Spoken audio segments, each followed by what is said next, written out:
Hey everyone, and welcome back to a new video. So in this video, I'll be doing a review about the D2 Sport Springs which I got installed into my Myvi about a month ago. So I've been using these Sport Springs for about a month now, and I've driven quite some distance with them.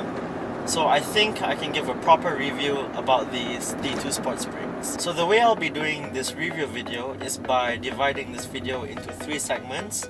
First will be the advantages of the D2 Sport Springs, secondly is disadvantages, and lastly a conclusion.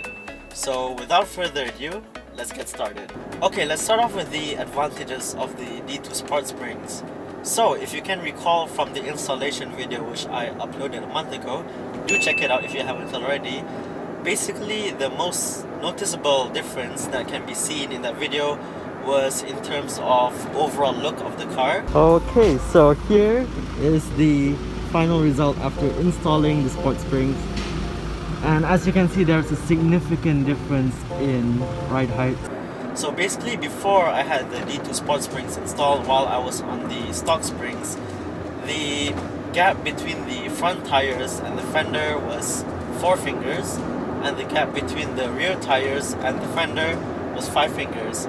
And now I got the D2 Sport Springs installed, the gap has been reduced to only 2 fingers for all the tires. So let's check out the first tire and see how many fingers has it been, the wheel gap has been reduced to. So it's about a bit more than 2 fingers. So that was that was 2 fingers less.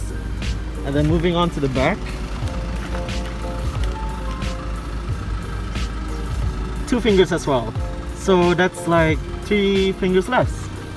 So gotta say, it looks so much better now with the slightly lowered stance, and I really just like it. I like how it looks right now, and because of that, I think the overall look of the car looks so much better now because the gap is balanced, and personally I really like how it looks. It just looks really nice.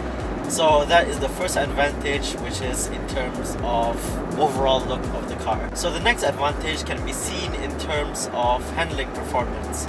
So basically, when you lower your car by installing the D2 Sport Springs, you're essentially lowering the center of gravity of the car, and this will result in better handling. So before I got the D2 Sport Springs installed, there was a lot of body roll, especially when it took corners, and that was even at speeds of just 60 kilometers per hour.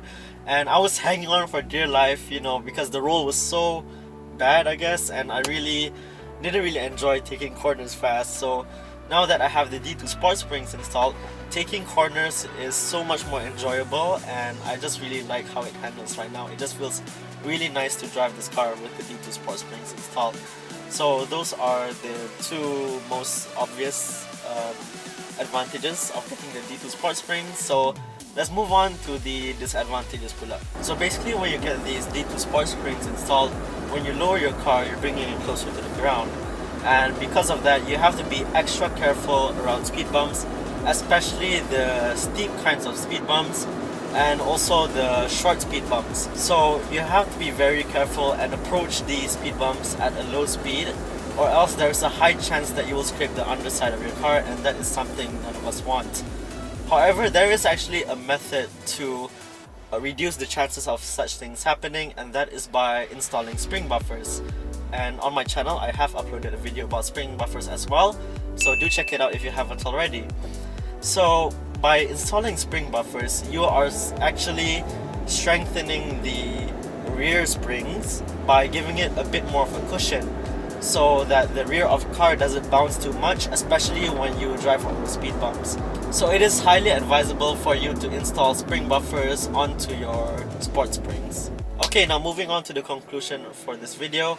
So for those of you who want to get the D2 Sport Springs installed onto your Myvi, all I have to say is just be careful around speed bumps, because if you don't approach them at a slow enough speed, there is a chance that you will scrape the underside of your car, and that is the worst thing that could happen when getting Sport Springs installed.